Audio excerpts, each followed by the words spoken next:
SwayamPrabha. Digital India. Educated India.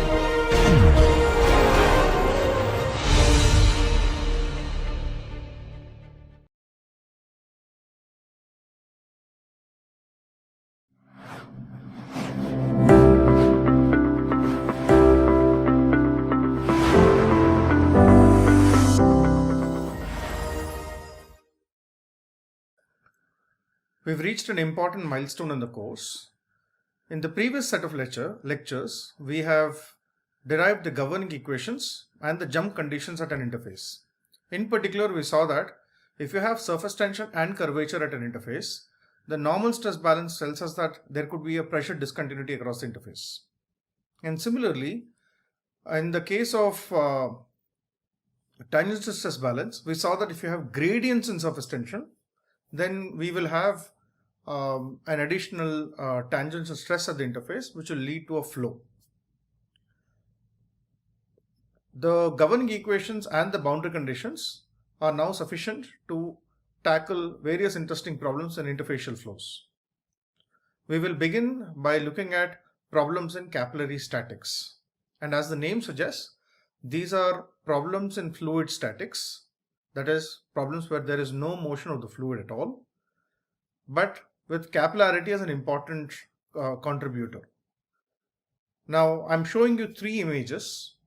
Now, in the first case, I'm showing you a pendant drop. This is a drop that is hanging from a tiny needle. This is the kind of drop that would form basically when you partially open the tap and close it. Then you have a little bit of water that is suspended from the mouth of the tap.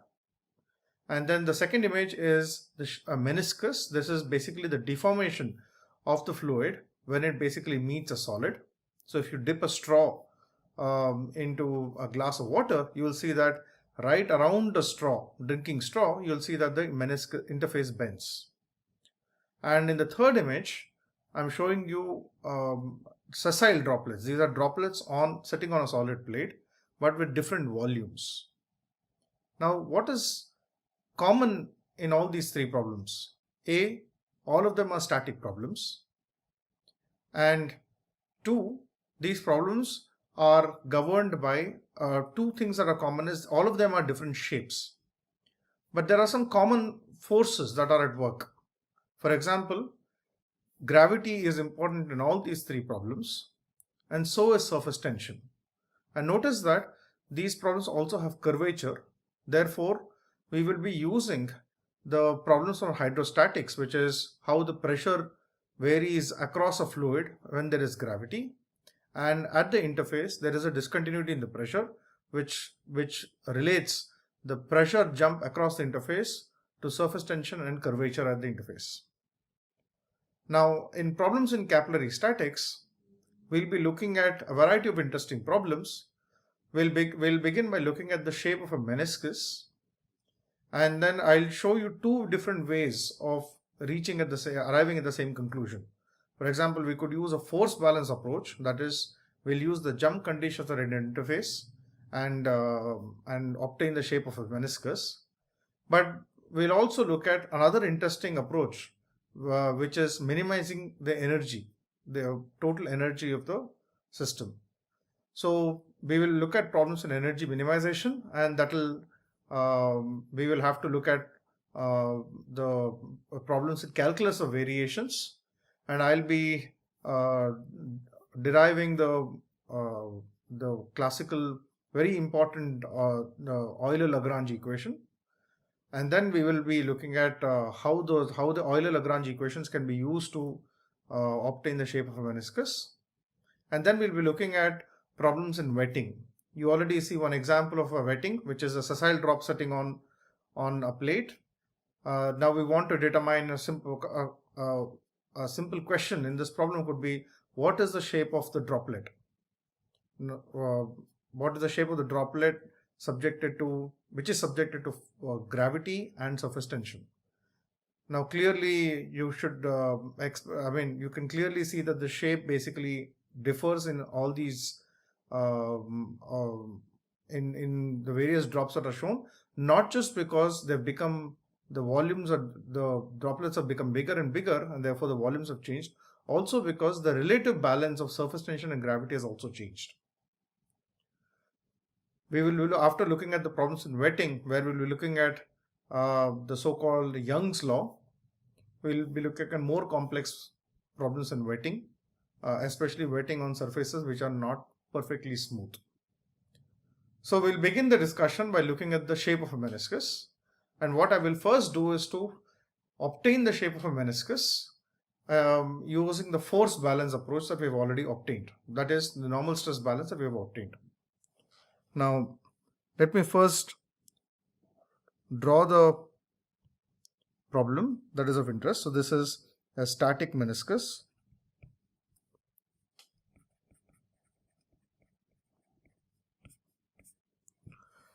Now, the problem setup can be thought of this way. So I have, this could be the vertical plate, and along the plate I've taken a coordinate system Z, and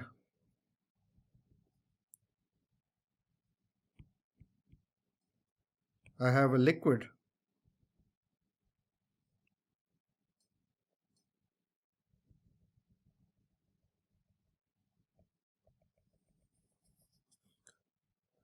so this is the original we have a flat liquid, and the moment I dip a plate into it, then let us assume that the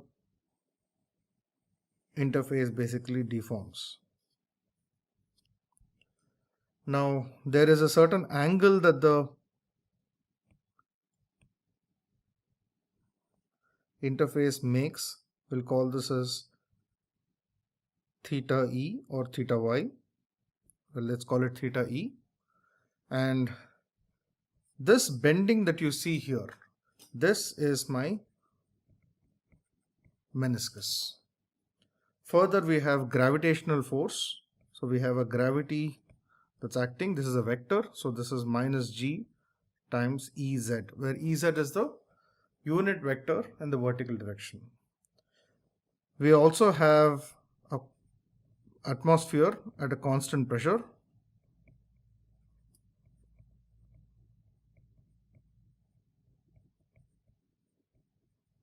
This is atmospheric pressure. We could consider it could just be air, and here we have a liquid.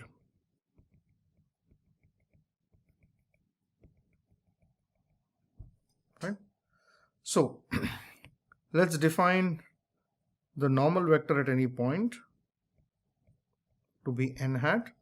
This is going from liquid to the gas above. And we will also define the position of the interface. The position of the interface is given by Z is equal to h of x. So we'll consider a two-dimensional problem. So my x is in the horizontal direction as Z is in the vertical direction. And I've chosen my coordinate system in such a way that the origin is where the flat interface from the far field meets the plate. Okay. So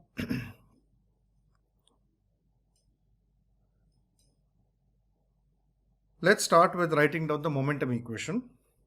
Now the momentum equation, the continuity and momentum equation would be as follows. We have del dot u is 0, rho naught du bar by dt is equal to rho naught times g minus grad p plus mu del square u. This is my Navier-Stokes equations. Now clearly this term is identically 0 because we have no velocity, and again we have no velocity, so these terms are identically 0, right?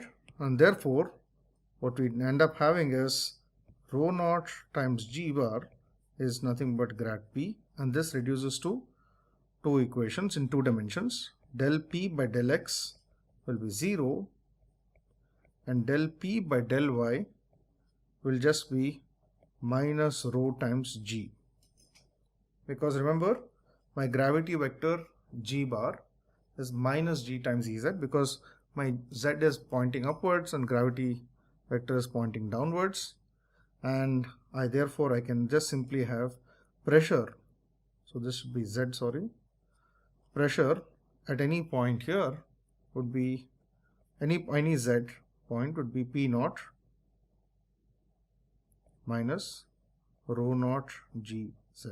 Just correct this should be rho naught. Okay, so we have basically got the pressure at anywhere in the fluid. Let's call this equation 1. So this tells us that if I am at some arbitrary location z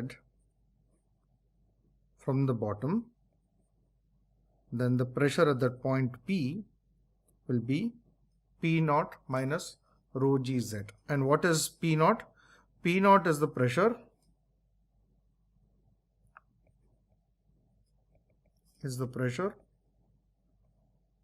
at z is equal to 0. Okay. Now notice that if I take a flat interface, then if I take a meniscus far away from the plate, that is when x becomes very large, the interface becomes flat, and when the interface becomes flat, there is no curvature, and the pressure across the pressure is continuous across the interface. Now we will also, the density is also constant that we are going to assume. Now the pressure jump across the interface, if you have curvature, then the pressure jump is given by the Young-Laplace equation. So normal stress balance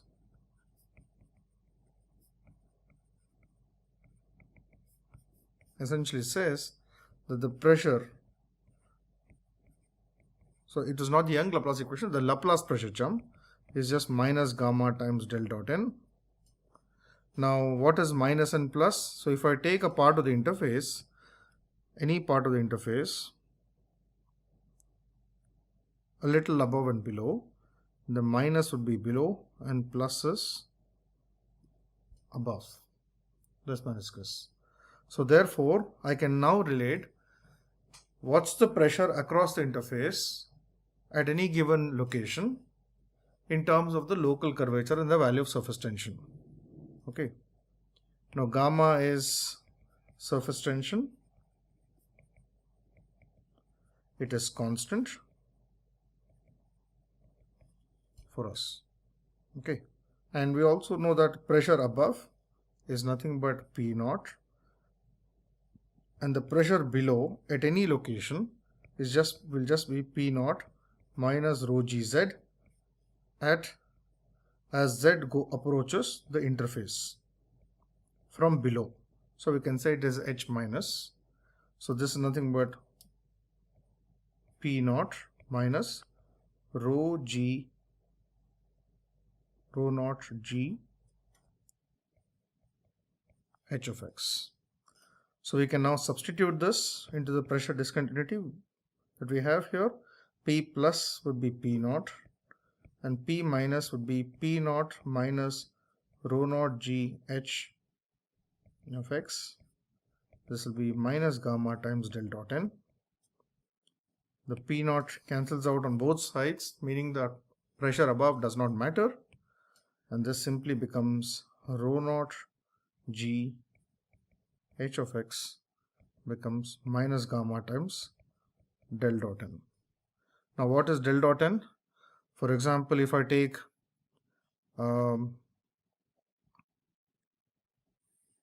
let me make a simple sketch of this meniscus again. If I take a meniscus which is like this, and if the height anywhere is z is equal to h of x, where this is z and this is x, then I can calculate the normal at any point here. The normal vector can be obtained by simply getting the defined by taking the gradient of a function f divided by the magnitude of the gradient. And what is this function f? This function f is defined in such a way that f is equal to 0 is the interface, and you are above the interface f is greater than 0, and if you're below the interface, f is less than 0. Therefore, what we now have is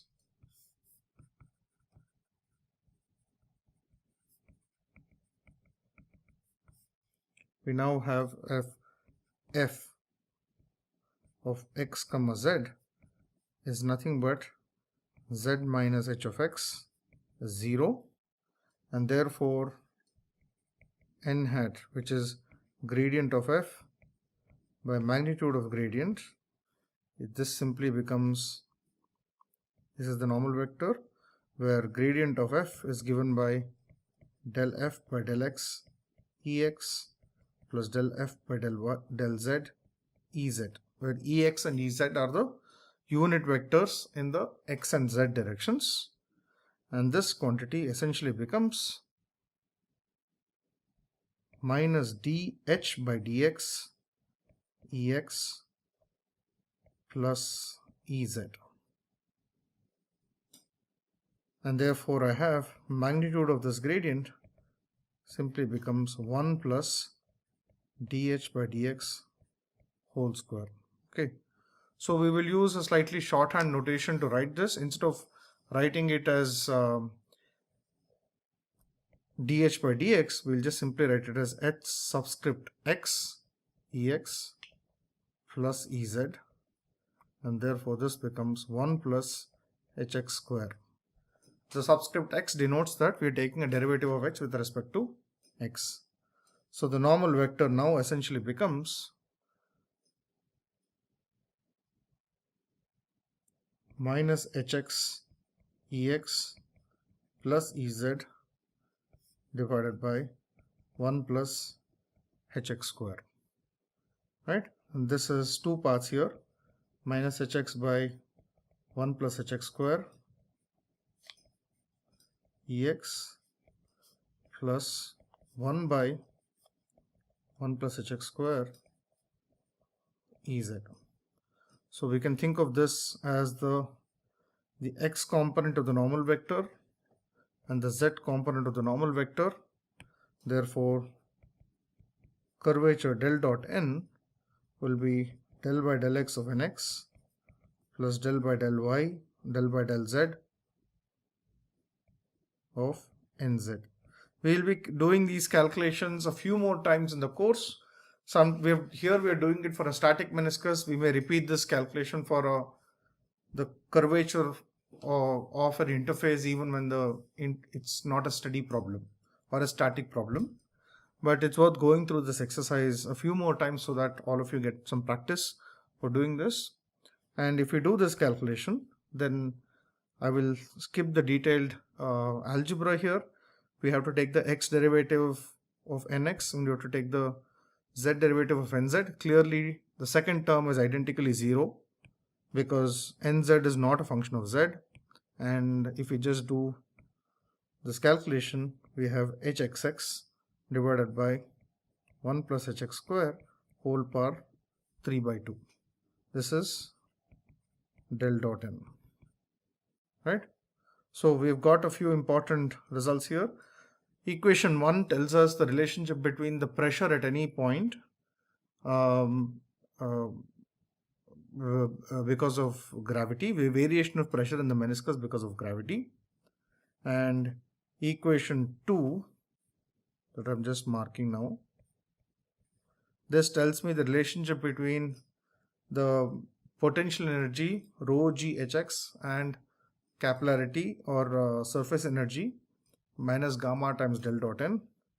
And finally, we've got an expression for curvature, that is equation 3. Now we can simply substitute this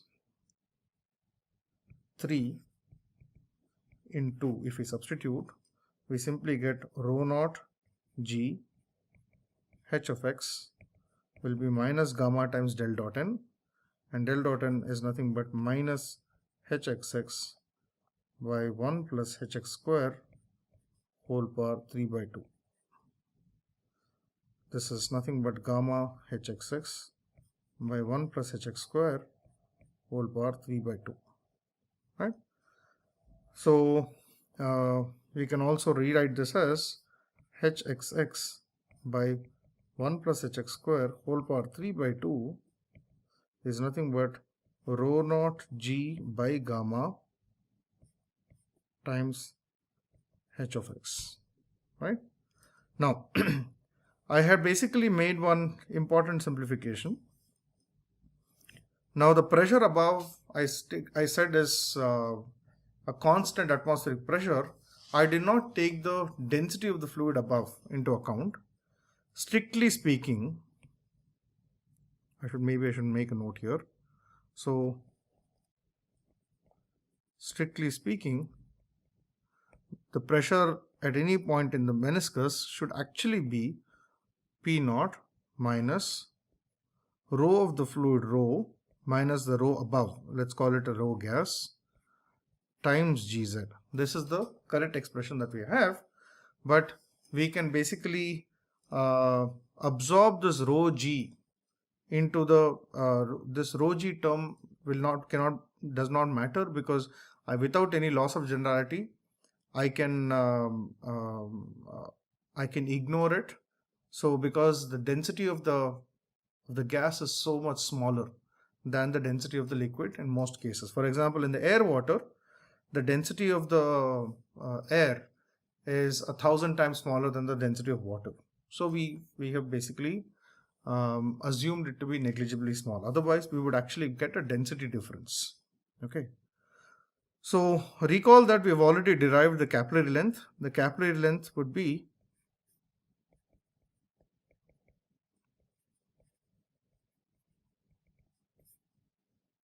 gamma by delta rho to G, and this reduces to gamma times rho naught into G, because the atmosphere above density is neglected, and therefore this simply becomes 1 by LC square h of x. So we've got an important relationship between the curvature term and the capillary length.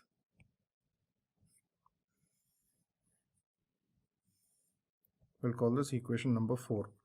This equation is a non-linear ordinary differential equation. It's a non-linear second order ordinary differential equation for h of x. Okay, so we would need two boundary conditions at two different locations. So the first boundary condition could be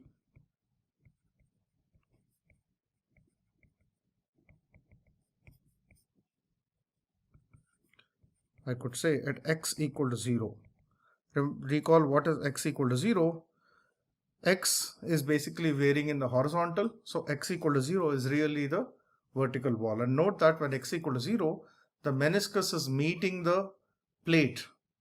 So my plate is, this is my plate here. The meniscus is meeting the plate with an angle of theta e. The meniscus is meeting the plate with an angle of theta e. So if we write down the boundary condition, if we simply have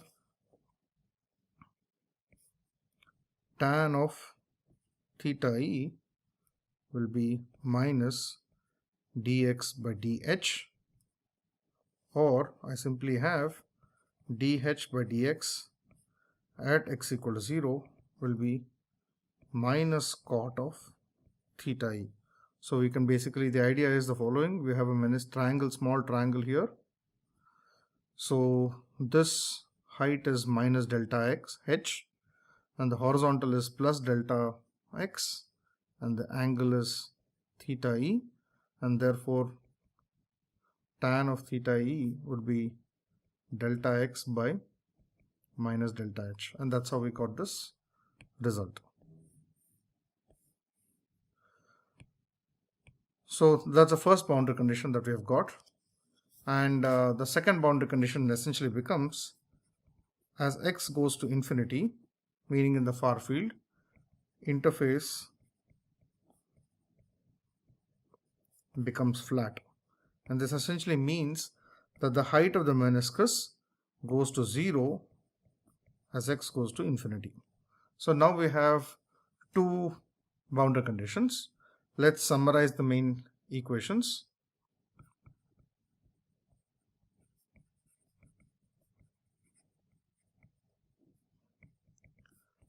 The summary is as follows. We have d square h by dx square is equal to 1 by lc square into 1 plus dh by dx whole square whole power 3 by 2 times h of x.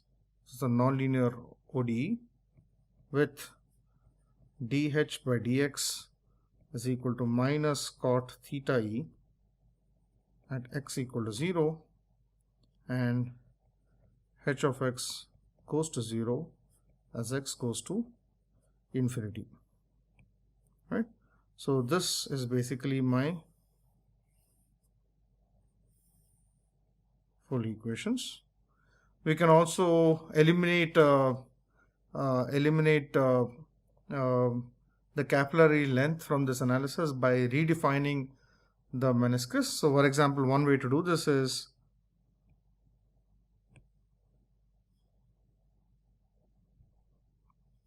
you can define non-dimensional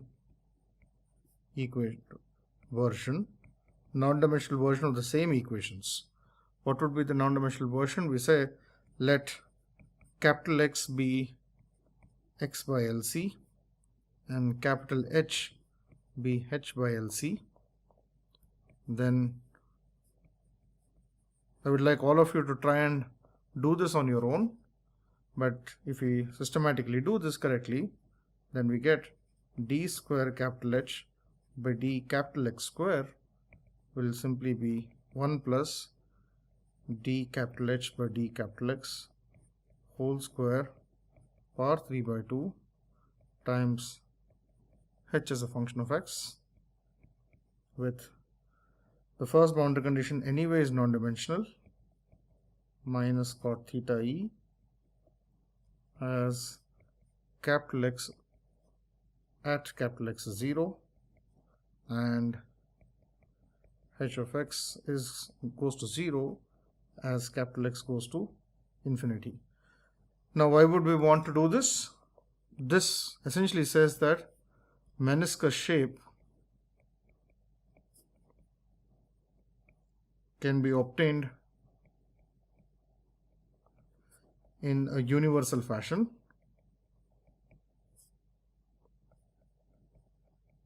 without knowing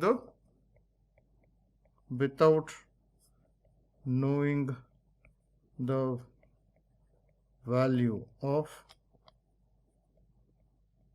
capillary length. So even if I don't know the value of the capillary length, I can still determine the shape of the meniscus. The only thing I need is the angle. And then for different fluids, we can rescale the shape of the meniscus to get the exact shape if I can solve these equations. So there is some universal aspect about these equations because I can absorb the capillary length. Okay. Now, how do we solve this? Well, there's no simple way to do this because there is an exact solution available, but the exact solution is too tedious and it also clouds the essential physics in the problem. So what we will do is to try and get an approximate solution of this equation. Now the idea of getting an approximate solution is to assume that you see that here in the curvature term we have a nonlinearity. This term in the square brackets, which is 1 plus dh by dx whole square whole power 3 by 2, that term is the culprit. It's nonlinear, and therefore getting a simple solution of this equation is not so straightforward.